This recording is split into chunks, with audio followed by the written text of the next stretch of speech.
예레미야애가 2장 18절에서 22절. 제가 가지고 있는 성경책은 1146페이지입니다. 같이 한 목소리로 읽겠습니다. 그들의 마음이 주를 향하여 부르짖기를 딸 시온의 성벽아 너는 밤낮으로 눈물을 강처럼 흘릴지어다. 스스로 쉬지 말고 네 눈동자를 쉬게 하지 말지어다. 초저녁에 일어나 부르짖을지어다. 내 마음을 주의 얼굴 앞에 물쏟듯 할지어다. 갓길 어귀에서 주려 기진한 네 어린 자녀들의 생명을 위하여 주를 향하여 손을 들지어다 하였도다. 여호와여 보시옵소서. 주께서 누구에게 이같이 행하셨는지요. 여인들이 어찌 자기 열매 곧 그들이 낳은 아이들을 먹으오며 제사장들과 선지자들이 어찌 주의 성소에서 죽임을 당하리오까. 늙은이와 젊은이가 다 길바닥에 엎드려 졌사오며 내 처녀들과 내 청년들이 칼에 쓰러졌나이다. 주께서 주의 진노의 날에 죽이시되 긍휼히 여기지 아니하시고 도륙하셨나이다. 주께서 내 두려운 일들을 사방에서 부르시기를 절기 때 무리를 부름같이 하셨나이다. 여호와께서 진노하시는 날에는 피하거나 남은 자가 없나이다. 내가 낳아 기르는 아이들을 내 원수가 다 멸하였나이다. 아멘. 예레미야 애가 2장의 구조는 저희가 오늘 2장 마지막을 읽었는데요. 처음에는 하나님의 심판이 도래할 것이라고 얘기하고 중간에는 그것을 직접 목도한 선지자가 자신의 동족과 나라를 향한 안타까운 마음을 바라보며 오늘 본문 2장의 마지막 구조는 심판받게 될 대상자들의 반응을 미리 이야기하는 부분으로 전개가 됩니다. 그 시작인 18절에 보면 심판받게 될 자신의 동족이자 백성들이 주를 향하여 부르짖게 된다라고 시작을 합니다. 주를 향하여 부르짖게 된다. 밤낮으로 울고 있는 자신들을 볼 것이라고 저자가 말합니다. 19절에는 쓰러지고 죽어가는 어린아이들, 다음 세대들을 통해 하나님을 부르짖게 될 것이라고 말합니다.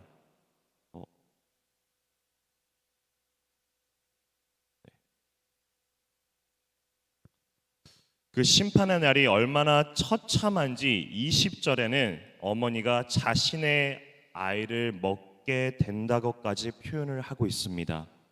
이루 표현하기 힘든 이 모든 처참한 광경들을 본서의 저자는 하나씩 써 내려가고 있습니다. 본서를 기록한 저자가 이런 내용을 통해서 절망을 노래하고 싶어서 이런 글을 썼을까요? 아니면 경고를 하고 싶었을까요?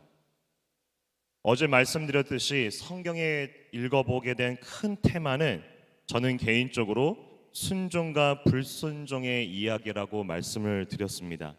그것은 축복과 저주를 이야기하고자 함이 아니라 우리가 잘 아는 하나님은 이런 두 갈래, 순종과 불순종을 통해 제발 순종하는 길 말고 불순종하는 길 말고 순종하는 길을 걸으라 라는 마음이 담겨져 있다고 말씀을 드렸습니다. 불순종의 대가를 그 즉시 치렀다면, 만약에 불순종에 대한 대가를 하나님이 그 즉시 우리에게 물었다면 아마 지금 이 자리에 남아 계신 분들이 있을까 생각해 봅니다. 하나님이 선택한 선민들, 이스라엘 백성들의 불순종은 성경을 읽다 보면 많이도 접하게 되는 내용이며 그들의 행동이 때로는 우리의 마음을 불편하게까지도 만듭니다. 솔로몬 이후에 갈라진 북이스라엘과 남유다의 많은 왕들이 있었습니다. 그 왕들을 열거해 보면 대략 40명가량의 대다수의 왕들이 얼마나 하나님의 말씀을 따라 살지 않았는지가 나타납니다. 한 나라가 둘로 갈라진 사건도 사실 솔로몬의 불순종에서 온 것이라는 것을 우리는 잘 압니다. 북이스라엘 왕들은 대부분 전멸되다시피 하나님을 거역하며 이방 나라와 별반 다르지 않게 살아왔었습니다. 그나마 남유다 쪽의 몇몇 왕들이 정신을 차리고 하나님의 말씀을 따랐지만 그것도 결코 많은 숫자의 왕들은 아니었습니다. 하나님의 말씀을 따라 이스라엘 백성들을 하나님께 이끈 참된 왕 중에 요시야 왕이 있습니다. 8살의 왕이 되어서 굉장히 어린 나이겠죠. 31년을 통치한 남유다 거의 마지막의 왕입니다. 그는 하나님을 예배할 처소를 재건하길 원했고 그 재건 사업 중에 하나님의 율법서를 발견하게 됩니다. 하나님의 말씀이 기록되어 있는 그 율법서를 읽고 난 뒤 요시야 왕이 취한 행동이 무엇이는지 아십니까? 열왕기하 22장 11절에 제가 읽겠습니다. 왕이 율법 책의 말을 듣자 곧 그의 옷을 찢으니라.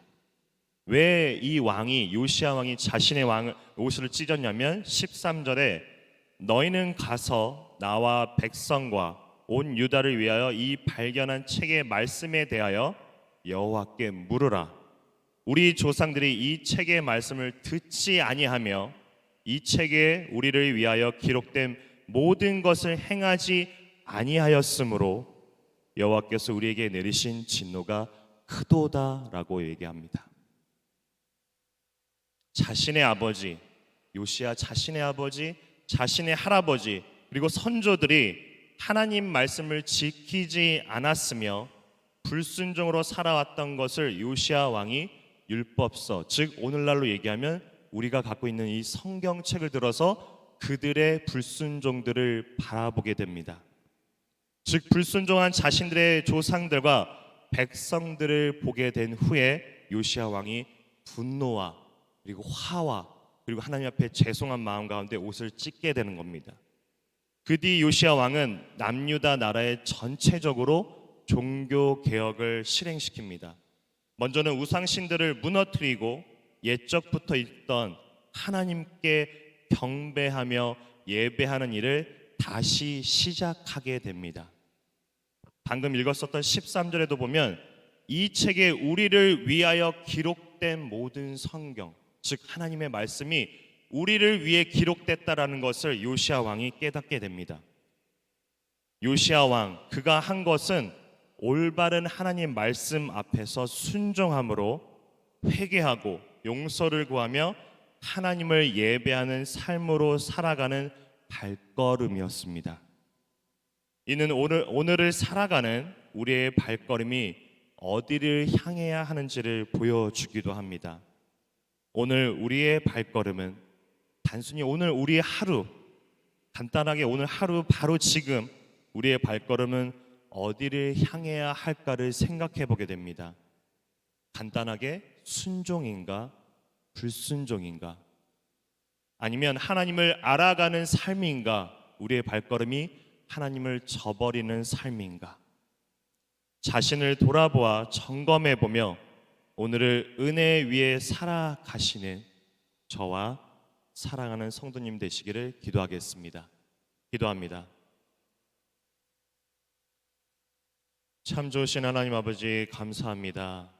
오늘도 주님의 은혜를 간구하고 간절히 구합니다.